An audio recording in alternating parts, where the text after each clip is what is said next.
திருநெல்வேலி மாவட்டம் கல்லிடைக்குறிச்சி அகஸ்தியர் திருக்கோவிலில் சித்திரை திருநாளை முன்னிட்டு நடைபெற்ற திருவிழாவில் பக்தர்கள் கொளுத்தும் வெயிலில் அங்க பிரதர்சனம் செய்து சிறப்பு வழிபாடு நடத்தினர். இதுகுறித்த கூடுதல் விவரங்களோடு இணைகிறார் நமது செய்தியாளர் புருஷோத். விவரங்களை வழங்கலாம். வணக்கம் அஸ்னி. அதாவது நெல்லை மாவட்டம் கல்லிடைக்குறிச்சி பகுதியில் அமைந்துள்ளது அகஸ்தியர் திருக்கோவில். இங்க கடந்த 5ஆம் தேதி கொடியேற்றத்துடன் தொடங்கப்பட்டது. இந்த திருவிழாவானது சித்திரை திருவிழாவாக பார்க்கப்படுகிறது.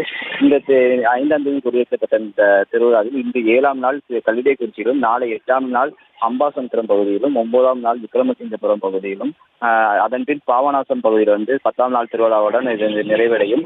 இந்நிலையில் இந்த 7ஆம் நாள் திருவிழாவில் சுமார் 500க்கும் மேற்பட்ட பக்தர்கள் கலந்து கொண்டனர். இந்த திருவிழாவில் முக்கியமாக பார்க்கப்படுவது தாமிரபரணி நதியிலிருந்து கோவிலுக்கு சுமார் 1 கிலோமீட்டர் தூரம் இருக்கும். இந்த தூரத்தை அதிகமான நேர்த்திக்கடன் செலுத்தியவர்கள் தாமிரபரணி நதிக்கரையிலிருந்து கோவில் வரைக்கும் அங்க பிரதர்சனம் செய்து வருவார்கள். கிட்டத்தட்ட சுமார் 1.5 கிலோமீட்டர் இருக்கக்கூடிய இந்த தூரத்தை கொளுத்தும் வெயிலிலும் அங்க பிரதர்சனம் செய்து வந்தனர். அதன் பின் கும்பிடு நமஸ்காரம், பால் குடம் ஏந்தி சுமார் 500க்கும் மேற்பட்டவர்கள் கலந்து கொண்டு இந்த நேர்த்திக்கடனை நிறைவேற்றினர். சுமார் 12:30 மணி அளவில் தொடங்கிய இந்த திருவிழாவானது 2 மணி அளவில் நிறைவடைந்தது. இதன் பின் இன்று 7 மணி அளவில் அகஸ்தியர் மற்றும் லோகமுத்ரா அவர்களுக்கு திருமண வைபவ காட்சியும் நடைபெற இருப்பதால் இந்த நாள் முழுவதும் இப்பகுதியில் விமர்சையாக கொண்டாடப்பட்டு வருகிறது.